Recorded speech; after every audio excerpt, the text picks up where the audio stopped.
नमस्कार।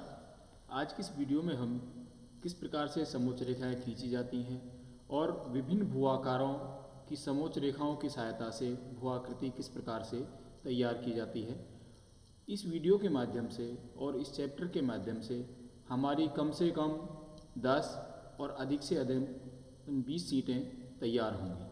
विभिन्न भूआकारों की समोच्च रेखाएं कैसे खींची जाती हैं और उन समोच्च रेखाओं से किस प्रकार से भूआकार की आउटलाइन खींची जाती है। स्थलाकृतिक मानचित्र में विभिन्न धरातलीय भूआकृतियों का चित्रण समोच्च रेखाओं से किया जाता है। इसे हम स्थलाकृति मानचित्र को हम टोपोशीट कहते हैं। ये आपके सेकंड ईयर में आती हैं। समोच्च रेखाओं की सहायता से जब भी भूआकृतिक लक्षणों का प्रदर्शन किया जाता है उस समय ये ध्यान रखना अत्यंत आवश्यक है कि धरातल पर वास्तविक आकृति व समुद्र तल से ऊंचाई क्या है। यदि इन दोनों में से किसी भी एक का ध्यान नहीं रखते तो बनने वाली आकृति पूर्णतः सही नहीं होगी। इस इकाई में कुछ प्रमुख भूआकृतियों के लक्षणों को समोच्च रेखाओं द्वारा इंकित किया जा रहा है। सबसे पहले आते हैं ढाल। क्षैतिज पृष्ठ के संदर्भ में धरातल के किसी भाग का झुकाव जो विभिन्न कोणों पर होता है ढाल कहलाता है। ढाल से धरातल की वास्तविक स्थिति का ज्ञान होता है। जल प्रवाह ढाल पर निर्भर करता है। ढाल का प्रभाव खेतों पर भी पड़ता है। अधिक ढाल वाले खेतों में प्राय अपर्दन हो जाने से खेती के अयोग्य हो जाते हैं। धरातलीय ढाल का प्रभाव सांस्कृतिक वातावरण के तत्वों पर भी पड़ता है। रेल, सड़कें, नहरें, बांध, भवन आदि के निर्माण में स्थान विशेष के ढाल का अवश्य विचार करना पड़ता है। ढाल के अनुरूप ही सड़कों पर वाहनों की गति सीमा निर्धारित की जाती है, अन्यथा दुर्घटनाएं होने की संभावना रहती है। मूलतः ढाल दो प्रकार के होते हैं। नंबर 1 धीमा ढाल या जेंटल स्लोप और दूसरा है तीव्र या स्टीप स्लोप। इन दोनों ढालों के विभिन्न स्वरूपों में समायोजन से बनने वाले अनेक ढालों के प्रकार जैसे नतोदर कॉनकेव स्लोप, उन्नतोदर कॉन्वेक्स स्लोप, समढाल इवन स्लोप, विषम ढाल अनइवन स्लोप, सीढ़ीनुमा ढाल ट्रेस्ट स्लोप, खड़ा या लंबवत ढाल भृगु वर्टिकल स्लोप। इन सभी ढालों की किस प्रकार से समोच्च रेखाओं के द्वारा हम आकृति बनाते हैं इसका हम अध्ययन करेंगे। सर्वप्रथम आता है धीमा ढाल। जो प्रदेश प्राय समतल हैं या एवं जिनकी औसत प्रवणता 1/10 या कम है, वहाँ की समोच्च रेखाएं दूर दूर खींची हुई होती हैं। मैदानी भागों, पठार या ऊंचे स्थानों के ऊपरी भागों की समोच्च रेखाएं इसी प्रकार की होती हैं। अर्थात अधिक विस्तार व कम ऊंचाई वाले धरातल मंद ढाल कहलाता है। इस प्रकार का ढाल मानव के लिए हर प्रकार से अत्यंत उपयोगी होता है। अब आपको इन समोच्च रेखाओं के द्वारा ये ढाल तैयार करना है। सबसे पहले हमें ये समोच्च रेखाएं ध्यान रखनी होंगी कि जहाँ पर ढाल कम है की समोच्च रेखाएं दूर दूर होती हैं और इनके जो मध्य का जो अंतर है वो भी कम होता है। जैसे यहाँ पर 50, 55, 60, ये 65, 5-5 के अंतर से समोच्च रेखाएं हैं। अब हमें ढाल खींचने के लिए हमें क्या करना होगा कि सबसे पहले आपने ये स्केल पर आपको लंबवत जो स्केल है ये जैसे 50, 60, 65 और इस पर लाइन डालकर फिर हमें ये लंब डालने होंगे। यहाँ से रेखाएं डालनी होंगी। जहाँ पर ये आपके आगे इनके सामने स्केल आ जाएगा वहाँ पर इसको हम छोड़ देंगे। जैसे 50 की जो स्केल है उसको हमने यहाँ तक लिया, इसके बाद में 55 वाली है ये यहाँ तक आ गई और फिर आपके 60 वाली है तो इसको यहाँ तक। तो इस प्रकार फिर इसको हम फ्री हैंड मिला देंगे। तो सबसे पहले हमने समोच्च रेखाएं बनाई। समोच्च रेखाओं पर फिर हमने ये लाइन ऑफ सेक्शन कटान रेखा डाली और उससे हमने लंब गिराए और लंब को हमने इस स्केल के माध्यम से जहाँ पर स्केल हमारे उससे मिलान करता है वहाँ पर हमने इसको छोड़ दिया और इसको फ्री हैंड मिला दिया। तो इस प्रकार से हमारे ये धीमा ढाल बनकर तैयार हो गया। नेक्स्ट आता है तीव्र या तेज ढाल स्टीप स्लोप। क्षैतिज तल से जो भूभाग अधिक अंश का कोण बनाता हुआ मिलता है उसे तीव्र या तेज ढाल कहते हैं। अर्थात इन प्रदेशों में ढाल की प्रवणता 1/10 से अधिक रहती है या ढाल का अंश 60 डिग्री से अधिक रहता है, जिसमें समोच्च रेखाएं पास पास होती हैं। ये ढाल चढ़ाई और आवास के लिए अनुपयुक्त होते हैं। हमें जब भी इनका कोई वर्णन नहीं लिखना है, हमें मात्र इनकी समोच्च रेखाओं की सहायता से भू आकृति बनानी है। अब यहाँ पर ये समोच्च रेखाएं पास पास हैं और आपके इसको फिर लंब डालकर हमने उसका स्केल की सहायता से इसको तीव्र ढाल की संरचना की है। नेक्स्ट आता है नतोदर ढाल, कॉनकेव स्लोप। दो बिंदुओं के मध्य गर्त लिए ढाल को नतोदर ढाल कहते हैं। इसके निचले भागों में मंद ढाल तथा ऊपरी भागों में तीव्र ढाल होता है। ऐसे ढाल को प्रदर्शित करने के लिए निचले भागों में स्थित कम मान वाली समोच्च रेखाओं को दूर दूर और ऊपर की ओर स्थित अधिक मान वाली समोच्च रेखाओं को पास पास बनाया जाता है। ये आपका नतोदर ढाल है। यहाँ पर ढाल कम है तो ये समोच्च रेखाएं दूर दूर हैं, यहाँ ढाल अधिक है तो यहाँ समोच्च रेखाएं पास पास है। ये हमारा लाइन ऑफ सेक्शन है ए से बी, और इसके बाद में हमने इसको लंब डाले हैं और ये हमारा स्केल है। 500, 600, 100 के अंतर से हमने यहाँ पर स्केल दिया है और इसके बाद में हम इसको लंब डालकर अब इसको फिर बाद में फ्री हैंड से मिलाया है। जब भी आपको सीट बनानी है, आपका इसका वर्णन आपको ये बिल्कुल नहीं लिखना है, मात्र ये समोच्च रेखा, ये आपको जो बॉक्स नज़र आ रहा है इसी का ऊपर आप इसके नीचे या तो नीचे देखें हेडिंग, जैसे नतोदर ढाल, कॉनकेव स्लोप, और या फिर ऊपर देखें और आपको मात्र ये डायग्राम बनाना है। प्रश्न पत्र में भी आपका ये 4 नंबर का आएगा। यदि कोई भी स्लोप पूछा जाता है तो 4 + 4 8 नंबर का एक प्रश्न होता है, तो उसमें 5 भुआकृति मिलेंगी जिसमें से हमें 2 बनानी होंगी।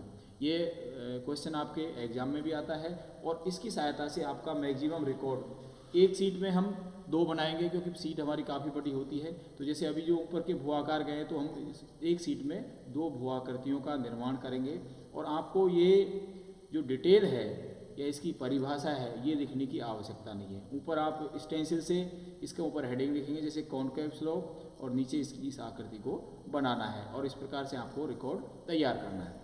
इसके बाद आता है नतोदर ढाल, कॉन्वेक्स स्लोप। जब ढाल का क्रम नतोदर का ठीक विपरीत हो तो बिंदुओं के मध्य उभार दिए आकार वाले धरातल को नतोदर ढाल कहते हैं। इसमें समोच्च रेखाएं आरंभ में पास पास किंतु आगे चलकर दूर दूर हो जाती हैं, अर्थात नीचे की ओर पार्श्ववर्ती ढाल तीव्र परंतु ऊपर की ओर ढाल मंद हो जाता है। जस्ट इसका अपोजिट, यदि ये समोच्च रेखाएं हमने उल्टा कर दिया इसको, तो यहाँ पर आपका ये ढाल पास पास है और यहाँ पर ये दूर दूर है। तो ये अब इस पर आपने लाइन ऑफ सेक्शन के सहारे हमने लंब डाले, जहाँ पर ये लंब आपके आकर रुकते हैं जैसे 500, 600, इसको हमने फ्री हैंड मिला दिया तो ये आपका उन्नतर ढाल बनकर तैयार हो गया। तो इस प्रकार से आपको इसमें सीट में पहले आप ये समोच्च रेखाएं बनाएंगे, समोच्च रेखाओं में line of section A B जो है इस पर आप लंब डालेंगे और इस पर भी आपको स्केल लिखना है।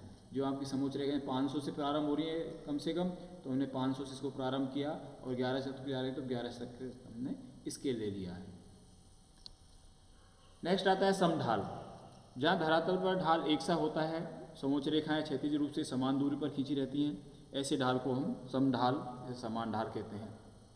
निश्चित अंतर से एक प्रकार से हम धीरे धीरे धीरे बढ़ रहा है तो एक उसका इस बढ़ने की जो ढाल के जो स्वरूप है समांतर रूप से इसमें वृद्धि हो रही है या डाउन हो रहा है या बढ़ रहा है, तो इसको हम समढाल कहते हैं। इसमें भी हमने ये आपका 100 से लेकर 700 तक की है, तो 100 से 700 तक का हम इसके ले लिया और इसके जो मध्य का जो गैप है ये भी बराबर है, तो हमने इसको लंब डालकर इस ढाल को भी तैयार कर दिया और ये इसको हम समान ढाल या इवन स्लोप कहते हैं। इसमें बुक में मिस्टेक है।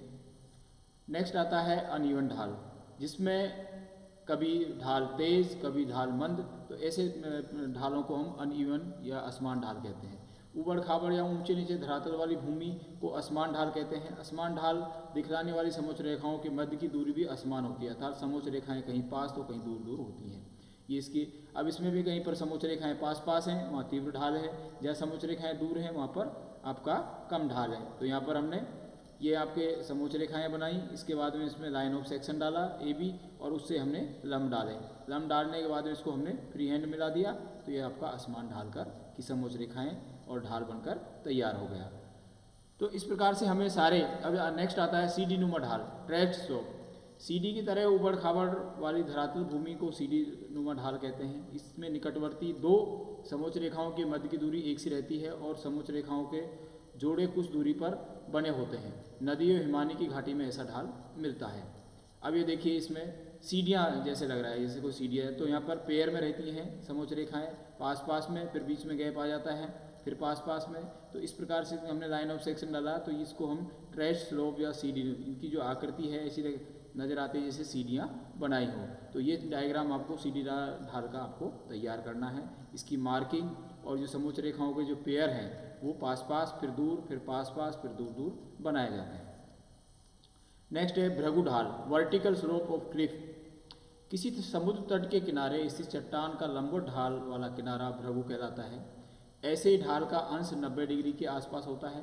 प्रकृति में ऐसी प्रवणता वाले ढाल अपवाद स्वरूप ही जटिल रचना वाले पर्वत खंडों में मिलते हैं, अर्थात समुद्र तट के निकट तटीय भृगु के रूप में पाए जाते हैं। इनमें समोच्च रेखाएं एक दूसरे को छू जाती हैं, जिस प्रकार से यहाँ पर ये टच कर रहे हैं, तीन समोच्च रेखाएं एक स्थान पर मिल रही हैं। कहने का मतलब एकदम स्ट्रेट है ढाल। आप देखिए यहाँ पर जैसे समोच्च रेखाएं एक जगह, तो एकदम 1 2 3 आप रखे एकदम एक ही जगह पर 3 600 700 800 तक एकदम स्टीप हो गया है, खड़ा ढाल हो गया है। तो इस प्रकार से हमें इसको भृगु की ये जो समोच्च रेखाएं बनाकर और ये आपको ये आकृति तैयार करनी है। नेक्स्ट आता है यू आकार की घाटी। हिम के अपर्दन स्वरूप बनने वाली स्थलाकृति है यू आकार की घाटी।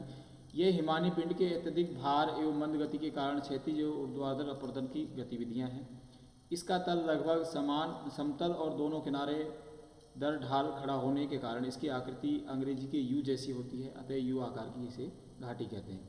पार्श्व को प्रदर्शित करने वाली समोच्च रेखाएं नीचे दूर और संख्यात्मक मान में वृद्धि के साथ साथ पास होती हैं। इस प्रकार इन्हें दर्शाने हेतु यू आकार की। अब देखिए जिस प्रकार से ये यू आकार की घाटी है, तो इसमें जो समोच्च रेखाएं हैं उल्टे यू के अनुरूप होती हैं। यहाँ पर 4505 ये अब से फिर 5500 6000।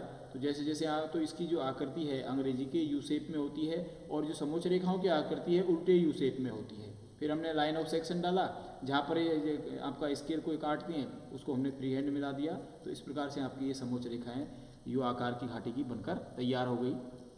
नेक्स्ट है लटकती घाटी या निलंबी घाटी, हैंगिंग वैली। ये भी यू आकार से ही मिलती जुलती है। इस प्रकार की घाटी का निर्माण उस स्थिति में होता है जब छोटा सहायक हिमनद द्वारा कम गहरी घाटी बनाई जाती है। मुख्य हिमनद में सहायक हिमनद की अपेक्षा हिम की मात्रा अधिक होती है। सहायक हिमनद का हिम प्रपात के रूप में मुख्य हिमनद में गिरने लगता है। ये मूल घाटी के ऊपर लटकती प्रतीत होती है, अतः इसे लटकती घाटी कहते हैं। यहाँ पर प्रपाती ढाल होने के कारण या अधिक समोच्च रेखाएं आकर मिलती हैं। ये देखिए यहाँ से ये आपका हैंगिंग वैली के रूप में कि ये घिसता ये यू आकार की उसमें आकर यहाँ से ये आपकी बर्फ़ की नदी या हिमानी इस क्षेत्र से गुजरती है या नदी घाटी में आ जाती है। तो ये भी उल्टे यू के साथ में और साइड में ये जगह लिए होती है, यू प्लस यू कह सकते हैं हम। तो इसको हमने लाइन ऑफ सेक्शन डालकर इसको फिर इसकी आकृति हमें प्राप्त हो जाती है। नेक्स्ट है सर्ग या हिमगहर। हिमानी या पर्वतीय हिमानी द्वारा उत्पन्न स्थल रूपों को सर्ग सबसे महत्वपूर्ण है। ये अर्ध रंगवंश या गहरी आराम कुर्सी से मिलती जुलती आकृति है। ये हिमपूर्ण गर्त होते हैं, अतः इन्हें हिमगर्त या हिमगहन भी कहते हैं। इसे अलग अलग जगहों पर अलग अलग नामों से जाना जाता है, जैसे जर्मनी में कार, वेल्स में क्वम, स्कॉटलैंड में कोरी तथा नॉर्वे में बोटन आदि अनेक स्थानीय नामों से पुकारा जाता है। इसमें समोच्च रेखाएं प्रायः वृत्ताकार होती हैं और ये पास होती हैं। अगर किसी स्थान पर विभिन्न दिशाओं से अनेक सर्क आकर मिलते हैं तो वहाँ मध्य भाग में एक ग्रीसरंक मिल जाता है। तो ये सरंग की आपकी समोच्च रेखा है। वी आकार की घाटी। नदियों द्वारा अपर्दन के फलस्वरूप वी आकार की घाटी का निर्माण होता है। पर्वतीय भागों में कम चौड़े व घेरे और मैदानी भागों में अधिक चौड़े विस्तार वाली होती हैं। इसके लिए समोच्च रेखाएं घाटी के समीप किंतु पास आगे चलकर दूर हो जाती हैं। समोच्च रेखाओं के मध्य का लंबवत अंतराल भी बहुत अधिक नहीं होता। इस घाटी में पार्श्व तीव्र धार वाले होते हैं और वी आकार की घाटी में संख्यांकन कम क्रम भी भीतर से बाहर की होता है, अंदर से कम उसकी आती है क्योंकि गहरी होती है और इसके बाद में ये आपकी ऊंचाई बढ़ती जाती है। तो ये आपकी वी आकार की घाटी की ये समोच्च रेखा है। इस पर हमने लाइन ऑफ सेक्शन डालकर वी आकार की घाटी का निर्माण किया है। उस स्केल को हमने यहाँ पर है और इसके बाद में लंब डालकर वी आकार की घाटी आप बना सकते हैं। इसको भी आपको सीट में बनाना है। सभी आकृतियाँ आपको एक सीट में 2 आकृति बनाते हुए इनसे आपको रिकॉर्ड तैयार करना है। समोच्च रेखाओं से भू आकारों का प्रदर्शन। नेक्स्ट है जलप्रपात या छिपरिका, वाटरफॉल। अधिक ऊंचाई से बड़ी मात्रा में जल का गिरना जलप्रपात कहलाता है। जलप्रपात बनने के लिए नदी के मार्ग में क्रमिक रूप से कोमल व कठोर चट्टानें पाई जाती हैं। जब नदी की तली में असमान शैल संरचनाओं तथा विषम ढाल होने के परिणाम स्वरूप छिप्रिकाओं या कास्केड कहते हैं, जहाँ जलप्रपात की स्थिति होती है वहाँ घाटी की समोच्च रेखाएं आपस में मिल जाती हैं, जबकि छिप्रिका को दर्शाने के लिए समोच्च रेखा केवल पास पास खींचते हैं, उन्हें स्पर्श नहीं कराते हैं। यहाँ पर जो जलप्रपात की स्थिति देखिए, यहाँ पर दो समोच्च रेखा एक स्थान पर मिली हैं, इट मीन्स यहाँ पर एकदम से पानी नीचे गिरता है और जलप्रपात का निर्माण करता है। तो पहले आपने जो समोच्च रेखाएं हैं कि एक स्थान पर आपकी समोच्च रेखा, दो समोच्च रेखाएं मिल रही हैं, तो उस स्थान पर सीधा जल नीचे गिरता है और प्रपात की स्थिति को निर्माण करता है। तो ये आपको समोच्च रेखाओं की सहायता से आपको जल प्रपात का निर्माण करना है, इस डायग्राम को बनाना है और आमतौर पर ये परीक्षा में भी आता है। नेक्स्ट है महाखंड गौर्ज। नदी के अपर्दन द्वारा निर्मित वी आकार की घाटी का ही विशिष्ट रूप है। इसके पार्श्व तीव्र या खड़ी दीवार की तरह होते हैं। कई बार ऊपरी सतह से घाटी की तली दिखाई नहीं देती और दोनों पार्श्वों का ढाल अत्यधिक होने के कारण समोच्च रेखाएं बहुत पास पास बनाई जाती हैं। तो ये आपके गौर्ज की समोच्च रेखाएं हैं। ये यू आकार का अम्लता रूपी है, इसमें और भी समोच्च रेखाएं मिल जाती हैं, इसको हम महाखंड या गौर्ज कहते हैं। तो इसको भी हमें अपने उसमें तैयार करना है। साधारण विसर्ग या गोखरू झील। जब नदी मैदानी भाग में प्रवेश करती है तो उस समय नदी क्षैतिज अपर्दन द्वारा अपनी घाटी को चौड़ा करने लगती है, अतः नदी का मार्ग सीधा नहीं होकर टेढ़ा मेढ़ा होता है। गहरे प्रवाह मोड़ों को अधिक कार्तिक विसर्ग कहते हैं। समोच्च रेखी मानचित्र इन्हें टेढ़ी मेढ़ी रेखाओं द्वारा प्रदर्शित किया जाता है। मियंडर शब्द की उत्पत्ति टर्की में बहने वाली मियंडर नदी से हुई है। मियंडर जिसको विसर्प कहते हैं। विसर्प का निर्माण मैदान के ढाल प्रवणता कम होने के कारण नदी का वेग व उसका परिवहन क्षमता कम हो जाती है। मंद प्रवाह के कारण मार्ग में जैसे भी बड़ा आने पर वह मुड़ जाती है, बाधा आने पर वो मुड़ जाता है। तो ये आपकी विसर्प अर्धकृत्य विसर्प की आकृति है। विसर्प की ग्रीवा अत्यंत सक्रिय होने पर बाढ़ के समय नदी विसर्प का भारी हिस्सा मूल नदी से पृथक होकर झील का निर्माण कर देता है। इन्हें चापाकार झील कहते हैं। कई बार जब नदी सर्पाकार को रूप में बहती है तो उस समय कटाव जमाव के द्वारा नदी में सर्पिल मोड़ों में उत्तरोत्तर विकास से झीलों का निर्माण होता है। पर्वत स्कंद स्पुर। किसी पर्वत, पहाड़ी या पठार के प्रक्षेपित अग्रभाग को पर्वत स्कंद कहते हैं। इसमें उच्चतर समोच्च रेखाएं निम्नतर समोच्च रेखा की ओर झुकी होती है, जिससे इनका उन्नतर ढाल कॉन्वेक्स स्लोप स्पष्ट है। पर्वत स्कंद को वी आकार जैसी समोच्च रेखाओं से प्रदर्शित किया जाता है, परंतु संख्यात्मक मान वी की नोक के और कम होता जाता है, अर्थात इस पर में संख्यांकन भीतर से बाहर की ओर और कम होता है। छोटे पर्वत स्कंद को पुस्ता और ऐसे पर्वत स्कंद जिनकी अंतिम भाग चौड़ा तथा ढाल खड़ा होता है इसे ब्लफ कहा जाता है। तो ये आपके पर्वत स्कंद की आकृति है और समोच्च रेखाएं हैं। नेक्स्ट आता है शंक्वाकार पहाड़ी। समुद्र तल से 1000 मीटर से कम ऊंचे उठे भागों को पहाड़ी कहते हैं। इस पहाड़ी का आकार शंक्वाकार होता है। इसमें समोच्च रेखाएं हमेशा बांध होती है। इस प्रकार की पहाड़ी का निर्माण अधिकांशतः ज्वालामुखी क्रिया के कारण होता है। इसका ढाल अभी सभी ओर समान रूप होता है, समान रहता है। समोच्च रेखाएं संकेंद्रीय होती हैं। ये आपको शंक्वाकार पहाड़ी की समोच्च रेखाएं हैं, जिसमें अंदर की तरफ इसकी ऊंचाई बढ़ती जाती है और बाहर की तरफ कम होती जाती है। यहाँ पर लाइन ऑफ सेक्शन डाला गया है और उसे लंब डालकर हमने इस समोच्च रेखी एक शंक्वाकार पहाड़ी का निर्माण किया है। ये भी आमतौर पर परीक्षा में आती है। इसको भी आपको डायग्राम अपनी वर्क उसमें फाइल में बनाना है। दर्रा एवं काठी। कटक की पहाड़ियों की श्रृंखला जिस प्रकार विस्तार में अधिक हो, चौड़ाई कम हो, किनारे प्राय तेज ढाल होते हैं, इसे सबसे अधिक ऊंचे भागों को मिलाने वाली रेखा कटक रेखा कहलाती है। प्राय इसकी समोच्च रेखाएं अंडाकार होती हैं। यदि कटक अधिक ऊंची हो तथा समोच्च रेखा उसकी चौड़ाई कम हो तो उसे दर्रा कहते हैं। अर्थात उच्च स्थल जो किसी पर्वतीय श्रृंखला को दो पार्श्वों पर बहने वाली दो नदियों घाटियों को परस्पर मिलाता है, यह यातायात हेतु मार्ग का काम करती है। यदि कटक अधिक ऊंचा न हो परंतु चौड़ी हो अर्थात किसी कटक के दो शिखरों के मध्य अपेक्षाकृत नीचा भूभाग काठी कहलाता है। इसका आधार ऊंट या घोड़े की काठी जैसा होता है। ये आपको काठी का चित्र है और समोच्च रेखाएं हैं। कटक, काठी और दर्रा, 3 फिगर है इसमें, एक कटक है, काठी है और दूसरा पास दर्रा की समोच्च रेखाएं। तो इस प्रकार से आपको ये तैयार करना है। नेक्स्ट आता है पठार। समुद्र तल से प्राय 300 मीटर की ऊंचाई से 5000 मीटर तक की ऊंचाई इसकी पाई जाती है। इसका ऊपरी भाग समतल होता है। इसके किनारे तीव्र ढाल के होने के कारण समोच्च रेखाएं पास पास बनाई जाती हैं, जबकि मध्यवर्ती भाग समतल होने के कारण समोच्च रेखाएं नहीं बनाई जाती। मैदानों की अपेक्षा पठार अधिक उच्चावच पाया जाता है। पठारों की उनकी आकृति, भौगोलिक स्थिति, निर्माण प्रक्रिया, धरातल की संरचना, जलवायु, विकास की अवस्था के आधार पर वर्गीकृत किया जाता है। संयुक्त राज्य अमेरिका का पीडमॉन्ट पठार मध्यवर्ती मैदान से भी नीचा है, जबकि नदियां पठार को काट कर लंबे गहरे मार्ग बना देती हैं, तो उसे कटाफटा अथवा विवर्धित पठार कहते हैं। जब पठार पर्वत श्रेणियों से घिरा हो तो उसे अंतर पर्वतीय पठार कहते हैं। जब पठार किसी पर्वतीय श्रेणी के निम्न भागों में स्थित हो तो उसे पर्वतपदीय पठार कहते हैं। तो ये पठार की वो है, यहाँ पर गैप है बीच में, और इसके बाद में यहाँ पर ढाल और बीच में कोई समोच्च रेखा नहीं है। तो इसको हम इसकी सहायता से लाइन ऑफ सेक्शन डालकर हमने पठार की आकृति बनाई है। नेक्स्ट है समुद्री भृगु। जब किसी समुद्र के समीप की शिला का ढाल बहुत तीव्र होता है तो चट्टान बिल्कुल खड़ी और लंबवत दिखाई पड़ती है। ये शून्य समोच्च रेखा से प्रारंभ होता है। इसमें प्रवणता 90 डिग्री के आसपास होने से समोच्च रेखाएं मिल जाती हैं। तो ये आपके ये समुद्री क्षेत्र है और ये एकदम खड़ा ढाल है। तो ये आपके समुद्री भृगु की समोच्च रेखा और उसकी आकृति है। तो ये भी आपको अपनी सीट में बनाना है। कगार। पर्वतीय भागों एवं समुद्र तट के निकट ये आकृति बनती है। कगार में ढाल बहुत तीव्र होने से समोच्च रेखाएं पास पास बनाई जाती हैं।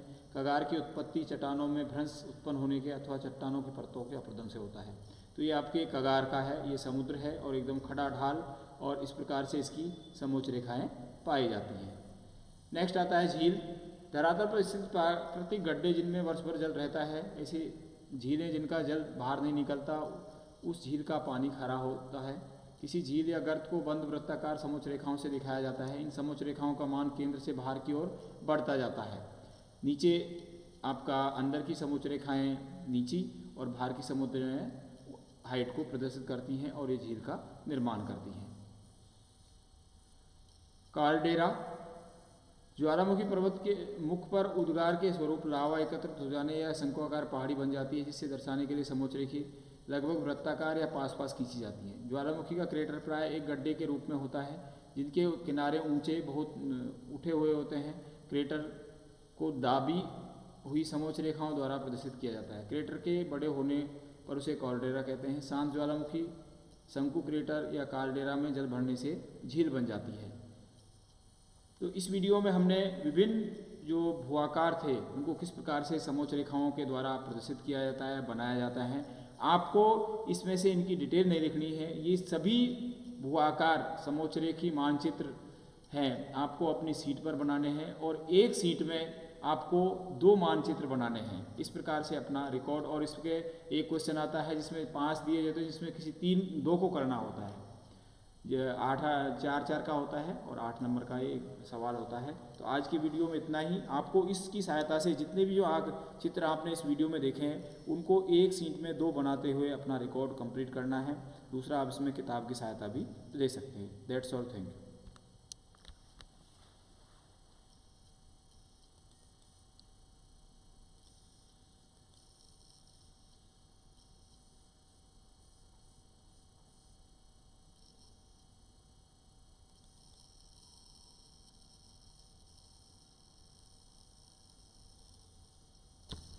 नमस्कार।